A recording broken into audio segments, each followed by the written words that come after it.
출애굽기 22장. 어떤 사람이 남의 소나 양을 도둑질하여 그것을 잡거나 팔면 그는 소 한 마리에 소 5마리로 배상하고 양 한 마리에 대해서는 양 4마리로 배상해야 한다. 도둑이 뚫고 들어오는 것을 보고 그를 쳐 죽여도 아무 죄가 없다. 그러나 해가 돋은 이후에 그런 일이 일어나면 그것은 살인죄가 된다. 도둑은 훔친 것에 대해서 반드시 배상해야 하며 그가 가진 것이 아무것도 없을 때에는 자기 몸을 팔아서라도 도둑질한 것을 배상해야 한다. 만일 도둑질한 짐승을 산 채로 소유하고 있으면 그것이 소든 낙이든 양이든 2배로 배상해 주어야 한다. 어떤 사람이 자기 짐승을 잘 단속하지 않아 그것이 남의 밭이나 포도원을 해치면 자기 밭이나 포도원의 제일 좋은 농산물로 그 피해를 배상해 주어야 한다. 만일 누가 밭에 불을 놓았는데 그 불이 걷잡을 수 없이 번져 남의 밭에 있는 곡식이나 베어둔 낫갈이나 밭 전체를 몽땅 태우면 불을 놓은 사람은 반드시 그 손해를 배상해야 한다. 어떤 사람이 돈이나 물품을 보관해달라고 자기 이웃에게 맡겼는데 그것이 도둑을 맞았을 경우 도둑이 잡히면 그 도둑은 2배로 배상해 주어야 한다. 그러나 그 도둑이 잡히지 않으면 그 집 주인은 재판관 앞에 가서 자기 이웃의 물건에 손을 댔는지 대지 않았는지 조사를 받아야 한다.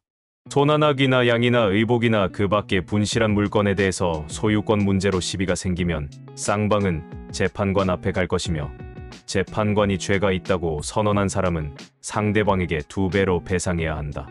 어떤 사람이 낙이나 소나 양이나 그 밖의 다른 짐승을 좀 봐달라고 자기 이웃에게 맡겼는데 그것이 죽거나 상처를 입거나 없어져도 그것을 목격한 증인이 없으면 그것을 맡은 사람은 자기 이웃의 짐승에 손을 대지 않았다고 여호와 앞에서 맹세해야 할 것이며 짐승 임자는 그대로 믿어야 한다. 이럴 경우 그 짐승을 맡았던 사람은 그것을 배상하지 않아도 된다. 그러나 그 짐승이 도둑을 맞았으면 그것을 맡은 사람이 그 임자에게 배상할 것이며 만일 그 짐승이 맹수에게 찢겨 죽었으면 그 증거물을 가져와 제시해야 한다. 이럴 경우 그 짐승을 맡은 사람은 배상하지 않아도 된다. 어떤 사람이 자기 이웃에게 짐승을 빌려왔는데 임자가 없는 동안에 그 짐승이 상처를 입거나 죽으면 그는 그 손해를 반드시 배상해야 한다. 그러나 그 임자가 짐승과 함께 있을 때 그런 일이 일어나면 그 짐승을 빌려온 사람이 그것을 배상할 필요가 없다. 그 짐승이 세를 낸 것이라도 이미 쇳돈을 주고 가져왔으므로 배상하지 않아도 된다. 어떤 사람이 약혼하지 않은 처녀를 꾀어 그녀와 성관계를 하면 그는 신부 몸값을 지불하고 그녀와 결혼해야 한다. 그러나 그녀의 아버지가 그 결혼을 반대해도 어쨌든 그는 신부의 몸값에 해당하는 돈을 지불해야 한다. 무당을 살려두지 말아라. 짐승과 음란한 짓을 하는 자는 반드시 죽여라. 나 여호와 외에 다른 신에게 희생제물을 드리는 자는 반드시 죽여라. 너희는 외국인을 학대하거나 못살게 굴지 맡아라. 너희도 이집트에서는 외국인이었다. 너희는 과부나 고아를 괴롭히지 말아라. 너희가 그들을 괴롭히면 그들이 나에게 부르짖을 것이다. 그러면 내가 그들의 부르짖음을 듣고 분노하여 칼로 너희를 죽일 것이니 너희 아내는 과부가 되고 너희 자녀들은 고아가 될 것이다. 너희가 내 백성 가운데 가난한 동족에게 돈을 빌려 주거든 너희는 그에게 빚장이처럼 굴지 말며 이자를 받지 말아라. 너희가 이웃의 옷을 저당 잡거든 해가 지기 전에 그에게 돌려주어라. 그가 몸을 가릴 것은 그의 옷뿐이다. 덮을 것이 옷밖에 없는 그가 무엇을 덮고 자겠느냐? 그가 나에게 부르짖으면 내가 들을 것이다. 나는 자비로운 자이다. 너희는 하나님을 욕하지 말고 너희 백성의 지도자를 저주하지 말아라. 너희는 추수한 곡식과 포도주와 기름의 예물을 제때에 나에게 바쳐라. 너희는 처자들을 나에게 바쳐라. 그리고 너희 소나 양의 첫 태생은 7일 동안 어미와 함께 있게 하고 8일째 되는 날에 나에게 바쳐라. 너희는 나의 거룩한 백성이 되어야 한다. 그러므로 들에서 맹수에게 찢겨 죽은 짐승의 고기를 먹지 말고 그것을 개에게 던져라. 요한복음 1장. 우주가 존재하기 전에 말씀되시는 그리스도가 계셨다. 그분은 하나님과 함께 계셨으며 바로 그분이 하나님이셨다. 그리스도는 맨 처음부터 하나님과 함께 계셨고 모든 것은 그분을 통해서 창조되었으며 그분 없이 만들어진 것은 아무것도 없다. 그리스도 안에 생명이 있었으니 이 생명은 인류의 빛이었다. 이 빛이 어두움 속에서 빛나고 있었으나 어두움이 이 빛을 깨닫지 못하였다. 하나님이 보내신 요한이라는 사람이 있었다. 그는 이 빛에 대해서 증거하여 사람들이 자기를 통해 믿도록 하기 위해서 왔다. 그는 빛이 아니었으며 다만 이 빛에 대하여 증거하러 온 것뿐이었다. 세상에 와서 모든 사람을 비추는 참 빛이 있었다. 그분이 세상에 계셨고 세상은 그분을 통해서 만들어졌는데도 세상이 그분을 알지 못했으며 자기 땅에 오셨으나 자기 백성들까지도 그분을 영접하지 않았다. 그러나 그분은 자기를 영접하고 믿는 사람들에게는 하나님의 자녀가 되는 특권을 주셨다. 이 사람들이 하나님의 자녀가 된 것은 핏줄이나 육체적 욕망이나 사람의 뜻으로 된 것이 아니라 하나님의 뜻에 의해서 된 것이다. 말씀 되시는 그리스도께서 사람이 되어 우리 가운데 사셨다. 우리가 그분의 영광을 보니 하나님 아버지의 외아들의 영광이었고 은혜와 진리가 충만하였다. 요한은 그분에 대하여 이렇게 외치며 증거하였다. 내가 전에 내 뒤에 오시는 분이 나보다 위대한 것은 그분이 나보다 먼저 계셨기 때문이라고 말했는데 그가 바로 이분이시다. 우리는 모두 그분의 넘치는 은혜를 한없이 받았다. 율법은 모세를 통해 주신 것이지만 은혜와 진리는 예수 그리스도를 통해 왔다. 지금까지 하나님을 본 사람은 없었다. 그러나 아버지의 품 안에 계시는 외아들이 그분을 알리셨다. 한 번은 예루살렘의 유대인들이 요한에게 제사장들과 레위인들을 보내 당신이 누구요? 하고 물어보게 하였다. 그래서 요한이 조금도 숨기지 않고 나는 그리스도가 아니다 하고 솔직하게 말하자 그들은 다시 물었다. 그러면 당신은 누구요? 엘리야요. 나는 엘리야가 아니다. 그럼 우리가 기다리는 예언자인가요? 나는 예언자도 아니다. 그렇다면 당신은 누구란 말이오? 우리를 보낸 사람들에게 대답할 수 있게 해주시오. 당신은 자신을 어떻게 생각하시오? 나는 예언자 이사야가 말한 것처럼 주의 길을 곧게 하라. 고 광야에서 외치는 자의 소리이다. 그때 바리새파 사람들이 보낸 자들이 요한에게 당신이 그리스도도 아니고 엘리야도 예언자도 아니라면 어째서 침례를 주시오? 하고 물었다. 그래서 요한은 그들에게 나는 너희에게 물로 침례를 주지만 너희 가운데는 너희가 알지 못하는 분이 서 계신다. 그분은 내 뒤에 오시는 분이시다. 나는 그분의 신발끈을 풀어드릴 자격도 없다. 하고 대답하였다. 이것은 요한이 침례를 주던 요단강 건너편 베다니에서 일어난 일이다. 이튿날 요한은 예수님이 자기에게 나오시는 것을 보고 이렇게 말하였다. 보라, 세상 죄를 짊어지신 하나님의 어린 양이시다. 내가 전에 내 뒤에 오시는 분이 계시는데 그분이 나보다 위대한 것은 나보다 먼저 계셨기 때문이다. 라고 말한 분이 바로 이분이시다. 나도 이분을 몰랐으나 이분을 이스라엘 백성에게 알리려고 내가 와서 물로 침례를 준다. 그리고서 요한은 이렇게 증거하였다. 나는 성령님이 하늘에서 비둘기처럼 내려와 이분 위에 머무시는 것을 보았다. 나도 전에는 이분을 몰랐다. 그러나 물로 침례를 주라고 나를 보내신 분이 나에게 성령이 내려와서 어떤 사람 위에 머무는 것을 보거든 그가 곧 성령으로 침례를 주실 분인 줄 알아라 하고 일러주셨다. 그래서 내가 그것을 보고 이분이 하나님의 아들이라고 증거하는 것이다. 이튿날 요한이 그의 두 제자와 함께 서 있다가 예수님이 지나가시는 것을 보고 보라, 하나님의 어린 양이시다 하였다. 요한의 말을 듣고 두 제자가 예수님을 따라갔다. 예수님이 돌아서서 그들이 따라오는 것을 보시고 무엇을 원하느냐? 하고 물으시자 그들이 선생님, 어디에 머물고 계십니까? 하고 되물었다. 그때 예수님은 따라오너라. 그러면 알게 될 것이다. 하고 대답하셨다.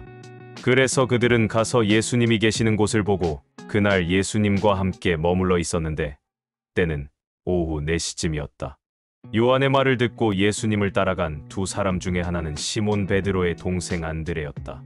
그는 먼저 자기 형 시몬을 찾아가 형, 우리가 메시아 번역하면 그리스도를 만났어 하고 말한 후에 그를 데리고 예수님에게 갔다. 예수님은 시몬을 보시고 너는 요한의 아들 시몬이다. 그러나 앞으로는 게바 번역하면 베드로라고 부르겠다 하고 말씀하셨다. 이튿날 예수님은 갈릴리로 가시려다가 빌립을 보시고 나를 따라오너라 하고 말씀하셨다. 빌립은 안드레와 베드로와 같은 동네인 벳세다 사람이었다. 빌립이 나다나엘을 찾아가서 모세의 율법책과 예언자들의 예언서에 기록된 분을 우리가 만났는데 그분은 나사렛 사람 요셉의 아들인 예수님이셨어 하고 말하자 나다나엘이 빌립에게 나사렛에서 무슨 훌륭한 인물이 나올 수 있겠느냐 하였다. 그래서 빌립은 와서 보아라 하고 대답하였다. 예수님은 나다나엘이 자기에게 오는 것을 보시고 이 사람이야말로 간사한 것이 없는 진짜 이스라엘 사람이다 하고 말씀하셨다. 나다나엘이 어떻게 저를 아십니까? 하고 묻자 빌립이 너를 부르기 전에 내가 무화과 나무 아래에 있는 것을 내가 보았다 하고 예수님이 대답하셨다. 그때 나다나엘이 선생님은 정말 하나님의 아들이시며 이스라엘의 왕이십니다 하고 선언하였다. 그래서 예수님은 내가 너를 무화과 나무 아래서 보았다고 말한 것 때문에 내가 믿느냐? 너는 이보다 더 큰 일도 볼 것이다 하시고 덧붙여서 이렇게 말씀하셨다. 내가 너희에게 분명히 말하지만 하늘이 열리고 하나님의 천사들이 내 위에 오르락내리락 하는 것을 너희가 볼 것이다. 욥기 40장. 여호와께서는 계속해서 욥에게 말씀하셨다. 내가 아직도 전능한 자와 다투겠느냐? 나 하나님을 책망하는 너는 이제 대답하라. 그러자 욥이 이렇게 대답하였다. 나같이 보잘것없는 자가 주께 무엇이라고 대답하겠습니까? 다만 손으로 내 입을 가릴 뿐입니다. 나는 이미 너무 많은 말을 하였습니다. 그때 여호와께서 다시 폭풍 가운데서 욥에게 말씀하셨다. 너는 남자답게 일어나서 내가 묻는 말에 대답하라. 너는 내가 의롭다는 말을 하기 위해서 내 심판을 무시하고 나를 죄인으로 단정할 셈이냐? 내가 나 같은 팔을 가졌으며 나만큼 우렁찬 소리를 낼 수 있느냐? 만일 그렇다면 내가 화려하고 아름답게 꾸미고 위엄과 영광의 옷을 입어라. 너는 교만한 자들을 찾아 너의 분노를 쏟고 그들을 낮추라. 다시 말하지만 교만한 자들을 모조리 찾아서 낮추고 악인들을 그들이 있는 곳에서 짓밟아 모두 땅속에 묻고 그 얼굴을 싸서 무덤이 두어라. 그러면 내 힘이 너를 구원할 수 있다고 내가 인정해 주겠다. 너는 하마처럼 생긴 괴물을 보아라. 내가 너를 창조했듯이 그것도 창조하였다. 그 괴물은 소처럼 풀을 먹고 살지만은 그 허리와 배의 힘줄에는 강한 힘이 있다. 그 고리는 백향목처럼 곧고 널쩍다리의 힘줄은 서로 굳게 결합되어 있으며 그 뼈는 노쇠처럼 단단하고 다리는 쇠막대기와 같다. 이것은 내가 창조한 것 중에서 가장 무서운 놈이다. 그것을 창조한 나도 칼을 들어야만 접근할 수 있다. 모든 들짐승이 노는 산이 그것을 위해 먹을 것을 만들어낸다. 그것이 연꽃 아래나 습지의 갈대밭에 엎드리면 연이나 수양버들이 그것을 그늘에 숨겨준다. 그 괴물은 홍수가 밀어닥쳐도 놀라지 않으며 요단 강물이 넘쳐 그 입에까지 와 닿아도 태연하다. 누가 감히 그것을 잡아 갈고리로 그 코를 꿰 수 있겠느냐? 고린도후서 10장. 여러분을 자주 대하면 비겁하고 떠나 있으면 대담하다는 나 바울이 이제 그리스도의 온유와 너그러우심으로 여러분에게 말합니다. 우리가 육적인 욕망을 따라 산다고 생각하는 사람들에 대해서는 내가 엄하게 다스리려고 합니다. 그러나 내가 갈 때 여러분에게는 가혹하지 않도록 해 주십시오. 비록 우리가 육신을 지니고 살지만 육신의 생각대로 싸우고 있는 것은 아닙니다. 우리의 무기는 육적인 것이 아니라 마귀의 요새라도 파괴할 수 있는 하나님께 강력한 무기입니다. 이 무기로 우리는 여러 가지 헛된 이론과 하나님에 대한 지식을 대항하는 온갖 교만한 사상을 무너뜨리고 사람들의 마음이 그리스도에게 복종하도록 하고 있습니다. 그리고 우리는 일단 여러분이 완전히 순종하게 되면 불순종하는 사람들을 모두 처벌할 준비를 하고 있습니다. 여러분은 사물의 겉만 보고 있습니다. 만일 어떤 사람이 자기가 그리스도의 사람이라고 생각한다면 그와 마찬가지로 우리도 그리스도의 사람이라는 것을 알아야 합니다. 주님께서 우리에게 주신 권한은 여러분을 해치기 위한 것이 아니라 돕기 위한 것이므로 내가 이것을 좀 지나치게 자랑한다고 해도 부끄러울 것이 없습니다. 나는 편지로만 여러분을 놀라게 한다는 인상을 받고 싶지 않습니다. 어떤 사람들이 내 편지는 무게가 있고 힘이 있는데 직접 대해보면 볼품이 없고 말도 시원치 않다고 말합니다. 그런 사람들은 우리가 편지로 쓴 말과 우리의 실제 행동이 같다는 것을 알아야 할 것입니다. 우리는 자기를 칭찬하는 사람들과 같은 사람으로 우리 자신을 분류하거나 비교할 수는 없습니다.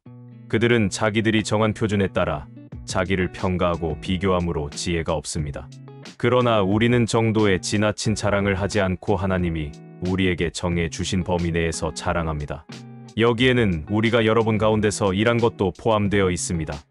우리가 여러분에게 제일 처음 그리스도에 대한 기쁜 소식을 전했으므로 우리가 그곳에 갔다고 해서 한계를 벗어나 지나치게 손을 뻗친 것은 아닙니다. 우리는 남이 수고한 것을 내 것인 양 자랑하지 않습니다. 다만 여러분의 믿음이 자라고 우리의 일도 주어진 한계 안에서 여러분을 통해 더욱 확장되기를 바라는 것뿐입니다. 그것은 남이 이루어 놓은 것을 가지고 자랑하지 않고 여러분의 지역을 넘어서 더 멀리까지 기쁜 소식을 전하기 위해서입니다. 그러나 자랑하는 사람은 주 안에서 자랑하십시오. 주님이 인정하는 사람은 자기 자신을 칭찬하는 사람이 아니라 주님께서 칭찬해 주는 사람입니다.